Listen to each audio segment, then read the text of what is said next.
would get together and have a discussion.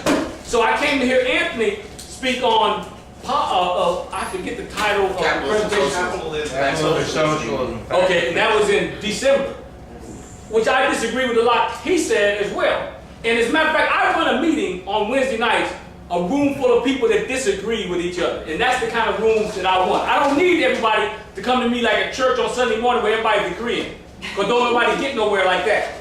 It's a pure waste of time. I want to hear your rebuttals. I want to hear your criticism. Of course, I'd like to hear some accolades too. But at the most part, I want to grow. So my discussion is going to be based on, what do you think of my idiotic discussion? What do you think of my idiotic presentation? Because I thought it was great. Of course, we all are going to think that we're great in our lives. But there's going to be people that neutralize us. And even probably even to downplay us. But it's saying that that's a balance in life. That's what we need. So when Anthony said F. Barbara Bush on that show, I said, we need to get together. And I said, this is great. Now, I did a presentation on a very provocative presentation on 911. A presentation that's outside of the box and that most of you probably have not heard of, so that's what's considered provocative. Now, in the people in the audiences that I'm around, it's not provocative because these people do intense research. It's not just a shallow research based on what the government, CNN, MSNBC has told us. It's something that went outside of the box. They even looked at stuff like G. Edward Griffin, the creature from Jekyll Island, who took a second look at the Federal Reserve and reevaluated from a position that says, forget politics. They don't run anything. And that's what a lot of the early settlers from this country that came in this country was running from. They say it was religious persecution out of Europe. Well, it was another type of persecution as well as financial persecution. Because they knew that Europe was being enslaved by international bankers through the use of politicians and monarchs and governments. But I was always there to believe me when I tell you this. I've been involved in a lot of organizations that have targeted the government. Been involved, not just a bunch of hearsay and talk. Because like a lot of people in this room ain't been involved in one revolutionary organization in their lives. But they think they can talk about it. I've been involved with them, and I've talked to people that are within these organizations, and they have contributed to my thinking. And said, what they've taught you is what they want you to know. Now what you have to do is say, okay, that's great. I will absorb all of that you taught me, that you shared with me, but I'm an individual thinking human being, so I have the responsibility to determine if it's the truth or not. And I have to do my research. So when I'm doing my presentation, I say, everything I tell you tonight is a lie. It's a lie. Believe me, it's a lie. It's the truth to me, but it's a lie to you. Because I want you to go do your research and see if what I'm saying is wrong or right. But you cannot do the research with this nonsense information they put in front of you. They put that in front of you for a purpose. They want you to read it. And then you come up like you're some intelligent, I call them educated idiots. You come up in front of everybody with your education, and you're nothing but an educated idiot, and then you regurgitate the same thing that your boss done told you. I don't want to do that, although I did used to do that. Until I started doing research and looking outside of the box, and looking at people like I said, G. Edward Griffin, who talks about finances and the Federal Reserve. Now, the Federal Reserve, Anthony says that I said that I misinterpreted the Constitution, which is Section 1, Articles 8 and 10, that says Congress shall coin money and regulate the value thereof. No, I'm not mistaken on that. And he is severely mistaken on that, because what you have to understand is 200 years prior to the existence of the Federal Reserve, we had a financial system in this country. And we were fighting off what had happened to Europe because they were enslaved they were enslaved through politicians, but by the bankers that sat behind the scenes and controlled those politicians, those monarchs, and those governments.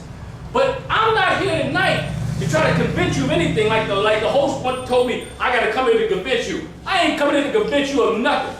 You got to get up off your lazy butts and do your own research, and then you make a determination. That's what you have to do. Now, the last time I was here, I gave a whole list and slew of books for you to look at. Probably none of you looked at none of them hardly. But that's the only way you're going to come at a conclusion when you go do your own research. So when you know the Constitution, and you can say, okay, the Federal Reserve was created to perform stable acts in the economy. That's what it was supposed to be created for. Yet and still, prior to that, the economy was fairly stable. Yes, it had fluctuations, but after the Federal Reserve, you see fluctuations after the Federal Reserve like this.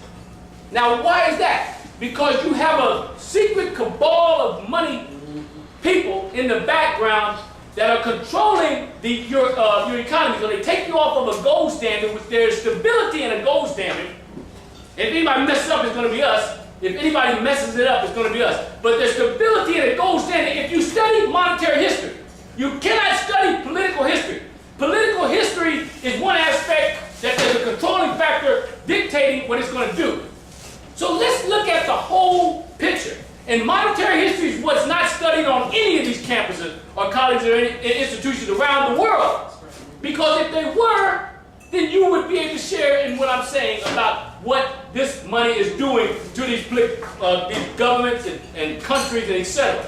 But let's look at when the Federal Reserve was created, 1913, which was secretly pushed through Congress on December 23rd, 1913. Secretly pushed through. And Wilson, who was the president at that time, made a statement that he said this, and I'm not going to paraphrase, I'll paraphrase it, but it won't be exact what I'm going to call it.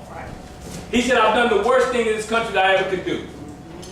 Now, he said that because Colonel House, who was dictating policy for him in the White House, just like most times you see the president, they're just figureheads, and there's people behind pulling their strings. I'm your puppet on a string.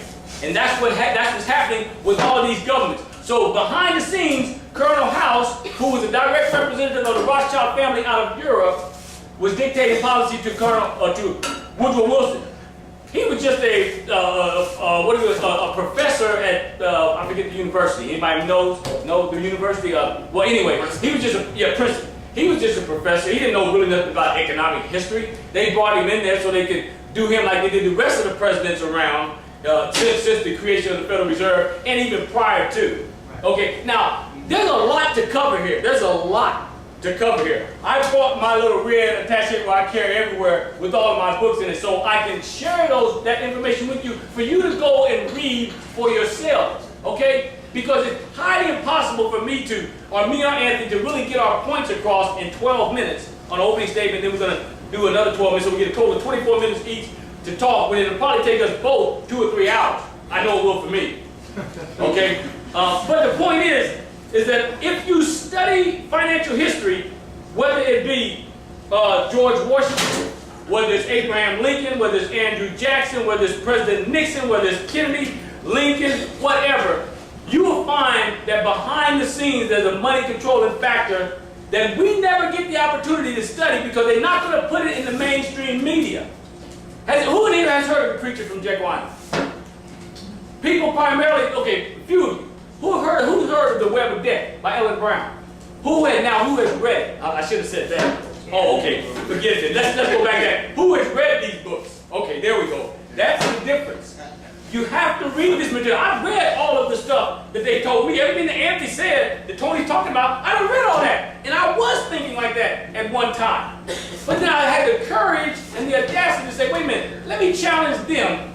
Because maybe what they're saying is not true because everything didn't jive. We say we live in a democratic society. I think democracy is the worst form of government that's ever existed. But you say, but you have been led to believe that it's ruled by the people.